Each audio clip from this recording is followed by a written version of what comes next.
ఇలా మరో బ్రేకింగ్ చూస్తున్నాం. తెలంగాణ నమ్మ అంటే సమగ్ర సమ్మలిత అభివృద్ధి అని మంత్రి కేటీఆర్ అన్నారు.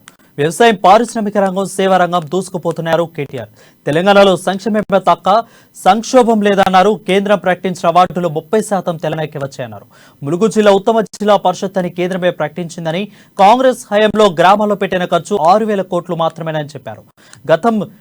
గత 9 ఏళ్లలో ఈ ప్రభుత్వం 29,000 కోట్లకు పైగా ఖర్చు చేసిందని కేటీఆర్ అన్నారు. అయితే కాంగ్రెస్ హయాంలో మానేరు ఒడ్డున ఉన్న వారికి కూడా మంచినీరు అందేది కాదన్నారు. రాష్ట్ర బడ్జెట్ అంటే విపక్షాలకు జమ ఖర్చుల లెక్క మాత్రమేనని విమర్శించారు.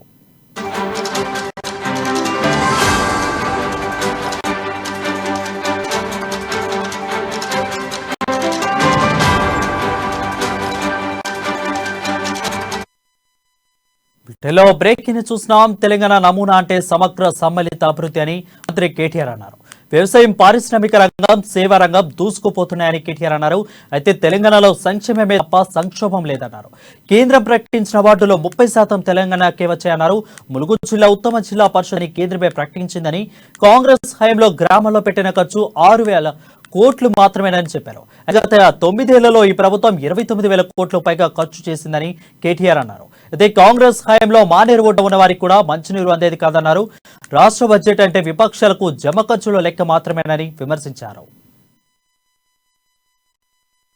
సంక్షేమం సముద్రమంతా, అభివృద్ధి ఆకాశమంతా అని చెప్పక నేను ఎప్పుడు చెప్తా ఉంటాను, బయట మాట్లాడినా, అసెంబ్లీలో మాట్లాడినా.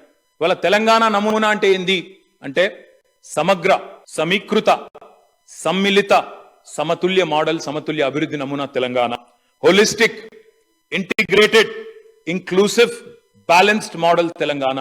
నేను ఒకే మాటల కోసం చెప్పట్లేదు అధ్యక్ష, పదాల పడికట్టు చేసే ప్రయత్నం చేయడం లేదు. సమీకృత అభివృద్ధి అంటే ఏం అధ్యక్ష? ఇవాళ బట్టి గారు ఒప్పుకున్నా ఒప్పుకోపోయినా రాష్ట్ర ప్రజలు చూస్తున్నారు. నేను ప్రజలకు కూడా అప్పీల్ చేస్తా ఉన్నా అధ్యక్ష, ఈ వేదిక ద్వారా. నేను చెప్పేది తప్పైతే నేను ప్రభుత్వ ప్రతినిధిగా, కేసీఆర్ గారి ప్రతినిధిగా, భారత రాష్ట్ర సమితి ప్రభుత్వ ప్రతినిధిగా మాట్లాడుతా ఉన్నా. నేను చెప్పేది తప్పైతే, నేను చెప్పిన వాటిలో తప్పులుంటే ఖచ్చితంగా పోయే ఎన్నికల్లో మమ్మల్ని ఓడించండి. నేను చెప్పేది నిజమైతే డిపాజిట్లు అవతల ప్రతిపక్ష పార్టీ